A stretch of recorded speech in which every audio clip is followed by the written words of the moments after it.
तो धीरज जी, अभी आपने बताया के बाद आपने पंजाबी फ़िल्में की इतनी सारी, वो भी एक दौर था आपकी लाइफ़ का। फिर उसके बाद आगे क्या हुआ? आगे किस तरह से प्रोसेस किया आपने?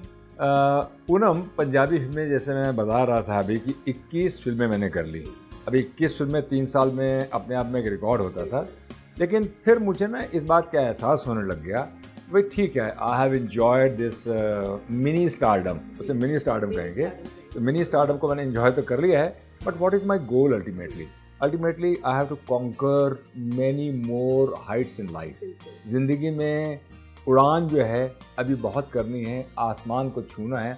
अगर आसमान को छूना है तो मुझे आसमान की तरफ अपनी उड़ान को बढ़ाना पड़ेगा। तो मैं फिर पंजाब इंडस्ट्री को छोड़ के आ गया। बल्कि मैं इतना कहना चाहूँगा कि मैंने पंजाबी कुछ फ़िल्में बनाई भी।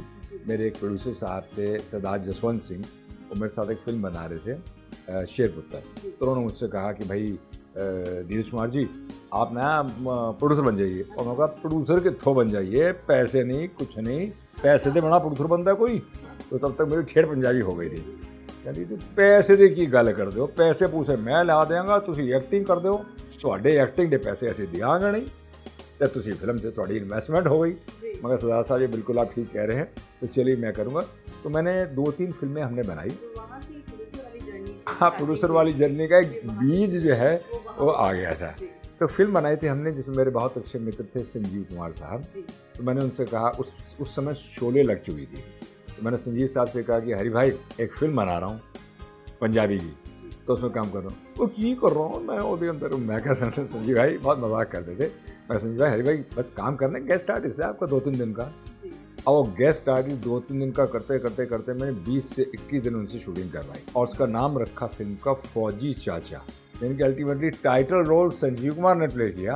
और 2 दिन का काम था उनको, और पिक्चर बना दी। दोस्ती इतनी अच्छी थी और रोमांटिक हीरो मैंने किया। तो वो अच्छी फिल्म गई थी। उसमें मैंने पंजाबी फिल्मों में थोड़ा सा एक उसके जो एक स्टाइल है उसको चेंज किया था। पंजाबी फिल्मों में कॉमेडी बहुत चलती थी। मेहर मित्तल साहब उस ज़माने में बहुत बड़े कॉमेडियन थे, जिनके साथ मैंने बहुत काम किया। और मैंने उसमें ना कुछ थोड़ा संजीदगी लाने की कोशिश की थी। तो गानों में भी, स्क्रीन प्ले में भी, टेकिंग एंड मेकिंग के अंदर भी लोगों को पसंद आई थी। और जैसे मैं अभी कह रहा था कि वो फिर ना मुझे उसके बाद इस बात का एहसास हो गया कि अगर आसमान की बुलंदियों को छूना है और सपने वो लेने हैं जिनसे नींद नहीं आती, सपने वो नहीं लेने जिनसे नींद आ जाती है, तो मैं कहा बम्बई वापस आ जाऊँ। बम्बई आए। अब आने के बाद यहाँ सोचा कि भाई देवानंद साहब के साथ कर रहे हैं, मनोज कुमार साहब के साथ कर रहे हैं, ये तो सब ठीक है।